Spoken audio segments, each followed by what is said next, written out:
Insurance के बारे में डिस्कस कर रहे थे। उसी इंश्योरेंस पॉलिसी में इंश्योरेंस के अंदर हमने लाइफ इंश्योरेंस और जनरल इंश्योरेंस के बारे में डिस्कस किया। उसके प्रिंसिपल्स क्या हैं, उन प्रिंसिपल्स के बारे में हमने डिस्कस किया। उसी फेज को आगे ले जाते हुए इस लेक्चर के अंदर हम टाइप ऑफ इंश्योरेंस के बारे में डिस्कस करेंगे। जैसे कि हम पहले भी डिस्कस कर चुके हैं, इंश्योरेंस के 3 टाइप हैं, जैसे एक लाइफ इंश्योरेंस, फायर इंश्योरेंस और मरीन इंश्योरेंस। इन तीनों इंश्योरेंस के बारे में थोड़ा थोड़ा हम जरूर डिस्कस करेंगे।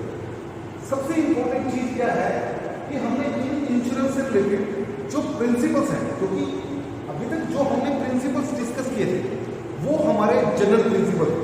जनरल प्रिंसिपल का मतलब क्या है, यानी वो प्रिंसिपल जनरली जो इंश्योरेंस के केस में यूज किए जाते हैं। पर लाइफ इंश्योरेंस में कौन कौन से प्रिंसिपल्स हैं जिनको हमें फॉलो करना चाहिए, फायर इंश्योरेंस में कौन कौन से प्रिंसिपल्स हैं जिनको हमें फॉलो करना चाहिए, और मरीन इंश्योरेंस में कौन कौन से प्रिंसिपल्स हैं जिनको हमें फॉलो करना चाहिए, उनके बारे में हम जो है डिस्कस करेंगे। उसी में इस लेक्चर के अंदर हम लाइफ इंश्योरेंस के बारे में डिस्कस करेंगे।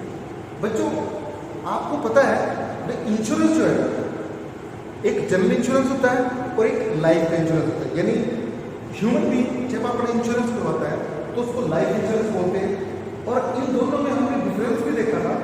जनरल इंश्योरेंस का हर साल हम प्रीमियम भरते हैं, पर हमें रिटर्न अगर क्लेम है तो हमें वो क्लेम हमारा मिल जाता है, पर हमें कोई रिटर्न नहीं मिलता। जबकि लाइफ इंश्योरेंस में हमने डिस्कस किया था कि उसके अंदर जो प्रीमियम हम पे करते हैं उस प्रीमियम में अगर इन बिटवीन उस इंश्योर्ड पर्सन की डेथ हो जाती है तो उस केस में सारा जितने भी सम एश्योर्ड है वो सारा अमाउंट से मिल जाता है।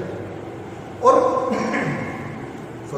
अगर किसी सिचुएशन में इंश्योर्ड पर्सन की डेथ नहीं होती है तो मेजॉरिटी डेट पे उसको सारा amount with bonus with interest उसे जो है वो मिल जाता है। उसके बारे में हमने जो है डिस्कस किया था। आज इसी में लाइफ इंश्योरेंस सेम वही चीज है।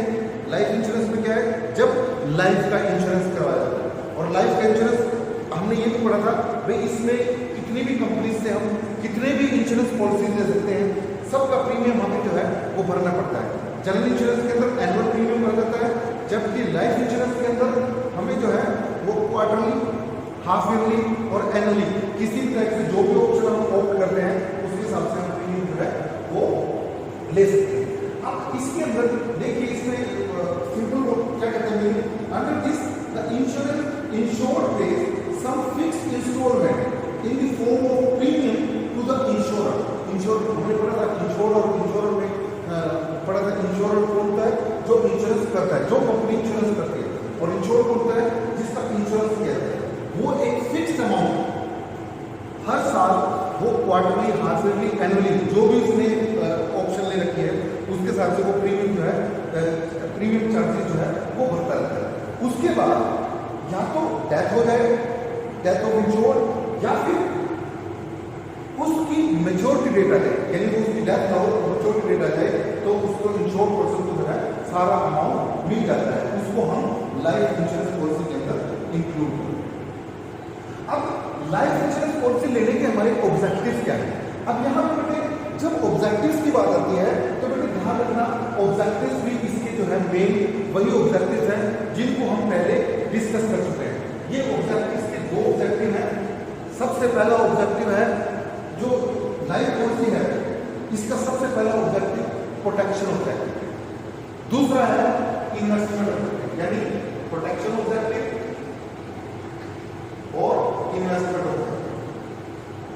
अब ये प्रोटेक्शन ऑब्जेक्टिव और इन्वेस्टमेंट ऑब्जेक्टिव होता क्या है, तो हमने पहले भी डिस्कस किया था भाई लाइफ इंश्योरेंस प्रीमियम जो है वो investment as well as protection use किया जाता है। और ये बड़ा इंपॉर्टेंट है, इसका क्वेश्चन जो है मोस्टली केस स्टडीज में भी आपसे पूछा जा सकता है। तो इसको थोड़ा सा ध्यान से समझना। ये प्रोटेक्शन लाइफ इंश्योरेंस जो है वो प्रोटेक्शन कैसे है और इन्वेस्टमेंट कैसे है। जो हमारा जनरल इंश्योरेंस है वो हमारा प्रोटेक्शन है, इन्वेस्टमेंट नहीं है। क्यों?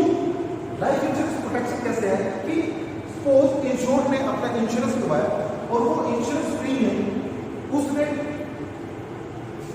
मैच्योरिटी डेट तक, जब उसकी टाइम पीरियड फिक्स था, फिक्स टाइम तक उसने वो इंश्योरेंस प्रीमियम जो है डिपॉजिट कराया, उसके बाद उसकी डेथ नहीं हुई, तो क्या होगा कि मैच्योरिटी डेट पे उस इंश्योर्ड पर्सन को वो सारा amount with interest plus bonus, वो सारा अमाउंट उसे जो है मिल जाएगा।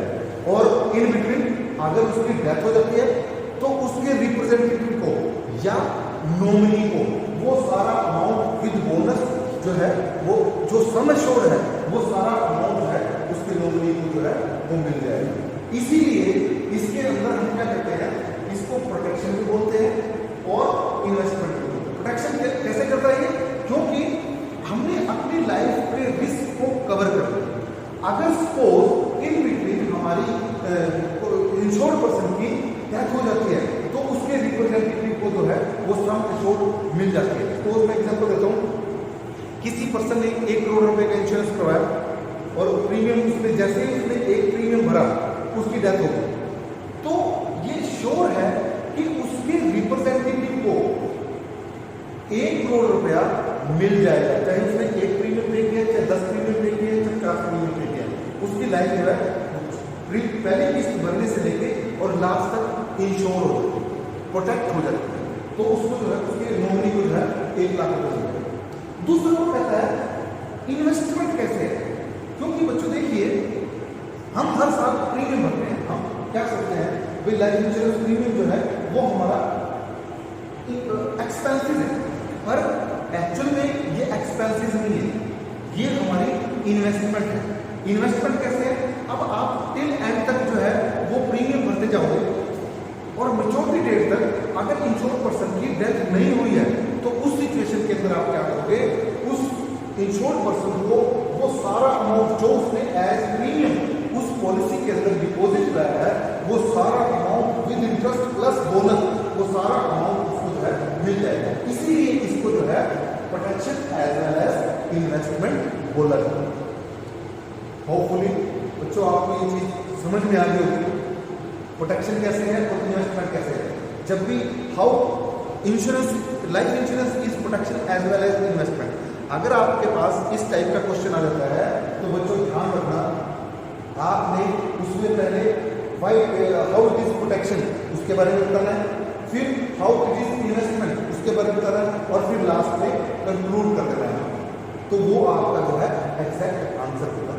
तो इस चीज का आपने जो है इसमें ध्यान रखना। अब दूसरी मैं आपसे बात कर रहा था भाई जो लाइफ इंश्योरेंस है, वैसे तो हमने जब 7-8 प्रिंसिपल्स डिस्कस किए थे, पर लाइफ इंश्योरेंस के अंदर हमें ये 2 प्रिंसिपल्स मेन है जिनका हमें जो है ध्यान रखना पड़ेगा। इन 2 प्रिंसिपल्स के बारे में हमें जो है ध्यान रखना पड़ेगा। पहला प्रिंसिपल क्या है, एट मोस्ट गुड फेथ, यानी इंश्योरर और इंश्योर्ड दोनों के अंदर दोनों एक दूसरे में विश्वास रखें, दोनों एक दूसरे पे फेथ करें, दोनों एक दूसरे को प्रॉपर इंफॉर्मेशन दें। ऐसा नहीं है कि इंश्योरर उसको गलत इंफॉर्मेशन दे दे कि आपको ये मिल जाएगा, आपको मिल जाएगा और बाद में उसको कुछ ना मिले, तो वो भी गलत है। और ये भी होना चाहिए जो इंश्योर्ड पर्सन है जिसने इंश्योरेंस कराया वो अपनी लाइफ के बारे में, अपनी हेल्थ के बारे में प्रॉपर बताए। जैसे हमने पिछले एग्जाम्पल में पढ़ा था कि उसको ट्यूबरकुलोसिस था और उसने बताया नहीं और उसकी डेथ हो गई, तो इंश्योरेंस कंपनी ने उसको कुछ नहीं दिया। क्यों? क्योंकि उसने वो ट्यूबरकुलोसिस की बात जो है उससे छिपाई। तो यानी दोनों का आपस में एक दूसरे पे विश्वास होना जरूरी है। तो जब वो दोनों एक दूसरे पे फेथ रखेंगे तो उसी केस में जो है इंश्योरेंस का लाइफ इंश्योरेंस जो है वो सक्सेस है। दूसरा कहता है इंश्योरेबल इंटरेस्ट। अब हमने इसके प्रिंसिपल ऑफ इंश्योरेबल इंटरेस्ट के बारे में पढ़ा था। प्रिंसिपल ऑफ इंश्योरेबल इंटरेस्ट में हमने क्या पढ़ा था कि हम जो हमारी चीज है जिसमें हमारा इंटरेस्ट है हम सिर्फ उसका इंश्योरेंस करा सकते हैं। जैसे मैं अपनी लाइफ का इंश्योरेंस करवा सकता हूँ, मैं अपनी वाइफ का इंश्योरेंस करा सकता हूँ, अपने बच्चों का इंश्योरेंस करा सकता हूँ, पर ऐसा नहीं है कि मैं किसी और का जाकर इंश्योरेंस करवा दूँ। यानी इंश्योरेबल इंटरेस्ट का यानी हमारी अपनी लाइफ का या हम हमारे से रिलेटेड जो हमारी वाइफ है हम उसमें इंश्योरेंस करा सकते हैं, हम किसी और थर्ड पार्टी का थर्ड पर्सन का जो है इंश्योरेंस नहीं करवा सकते। अगर हम ऐसा करते हैं तो वो हमारे लिए गलत है, वॉइड है, उसका ये दो प्रिंसिपल्स आपने जो है इसके अंदर ध्यान रखना है। उसके बाद बच्चों इसके अंदर आता है तो इंश्योरेंस जो है इसकी टाइप है इंश्योरेंस। देखिए लाइफ इंश्योरेंस मोस्ट वैसे तो देखो बेटे बहुत टाइप है और हर 1 महीने में 2 महीने में 4 महीने में जो है नई नई पॉलिसी जो है वो जनरेट होती है। पर जो आपके पास है उसमें इसकी दो टाइप्स दी हुई है। वो टाइप एक तो होल लाइफ पॉलिसी और दूसरी जो है एंडोमेंट पॉलिसी। एंडोमेंट पॉलिसी में क्या होता है? Endowment life policy, whole life policy में क्या होता है कि आपने प्रीमियम भरा, आपने थ्रू आउट लाइफ प्रीमियम भरा जब तक उसकी समय शोध थी। मान लो उसका टाइम पीरियड जो है 15 ईयर का, 15 ईयर तक आपने प्रीमियम भरा। कई बार इसमें क्या होता है कि अगर आपकी 15 साल की पॉलिसी है तो उसमें आपको सिर्फ 5 साल 10 साल तक टाइम फिक्स होता है, उस टाइम में प्रीमियम भरना पड़ता है।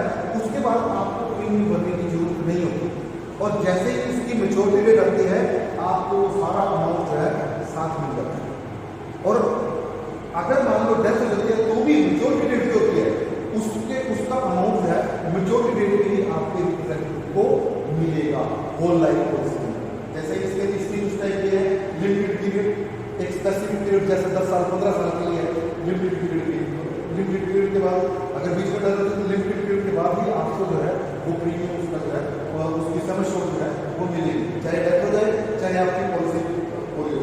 ऑर्डिनरी लाइफ पॉलिसी ये नॉर्मल पॉलिसी है जिसमें आपके रिप्रेजेंटेटिव को और आपको प्रीमियम उसकी समय शोध तक time period fix time period तक भरना पड़ता है और समय शोध के बाद उसका एक आफ्टर स्पेसिफिक पीरियड आपको प्रीमियम भरने की जरूरत नहीं होती और डेथ के बाद जो है वो अमाउंट जो है स्पेसिफिक पीरियड ऑफ टाइम के बाद जो है वो मिल जाता है। और उसके बाद सिंगल प्रीमियम क्या होता है कि आपको लाइफ में एक बार इसका प्रीमियम भरना पड़ता है और फिर मेच्योरिटी डेट 10 साल 15 साल 20 साल बाद आपको अमाउंट जितनी समय जो होती है वो अमाउंट जो है आपको अगर आप जितना है नहीं तो आपके रिप्रेजेंटेटिव को जो है वो अमाउंट मिलता है।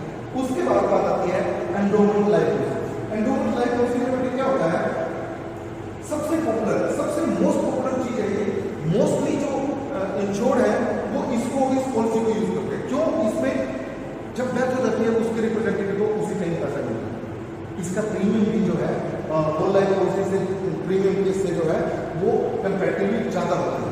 इसमें कुछ पॉलिसीज ऐसी होती हैं जिसको जो मनी बैक होती है, यानी जैसे मान लीजिए आपने 16 ईयर्स के लिए इंश्योरेंस करवाया, वो कहते हैं कि 4 साल में आपको कुछ अमाउंट जो है आपको वापस मिल जाएगा, फिर अगले 8th ईयर में आपको कुछ अमाउंट मिल जाएगा, फिर 12th ईयर में कुछ अमाउंट मिल जाएगा और उसके बाद आपको 16th ईयर में वो कुछ अमाउंट जो है वो मिल जाता है। और उसके बाद जब उसकी मेच्योरिटी डेट पूरी होती है या बीच में डेथ हो जाती है तो सारा अमाउंट मिल जाता है और जब मेच्योरिटी डेट होती है तो आपको सारा अमाउंट जो है फिर बोनस जो है वो मिल जाता है। एंडोमेंट पॉलिसी के अंदर भी जो है हम 3 इसकी टाइप लेते हैं, एक ordinary life policy, double endowment policy, deferred endowment policy.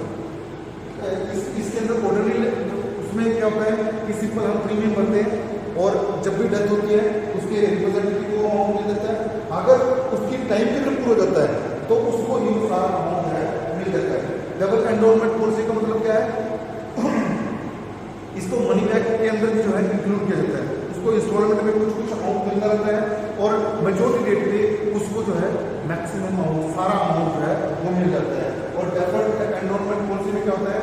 चाहे डेथ हो या पॉलिसी मेच्योर हो, जो इसका पीरियड फिक्स किया गया है उस पीरियड में उसको जो है अमाउंट जो है वो मिल जाता है। इस तरीके से आपने जो है ये लाइफ इंश्योरेंस पॉलिसी के प्रीमियम के जो है उनको आपने ध्यान रखना है और इनको हम बार बार इनके जो बुक के लास्ट में जो क्वेश्चन दिए हैं मोस्टली इसमें जो है एक क्वेश्चन बनता है how life insurance policy is investment as well as protection.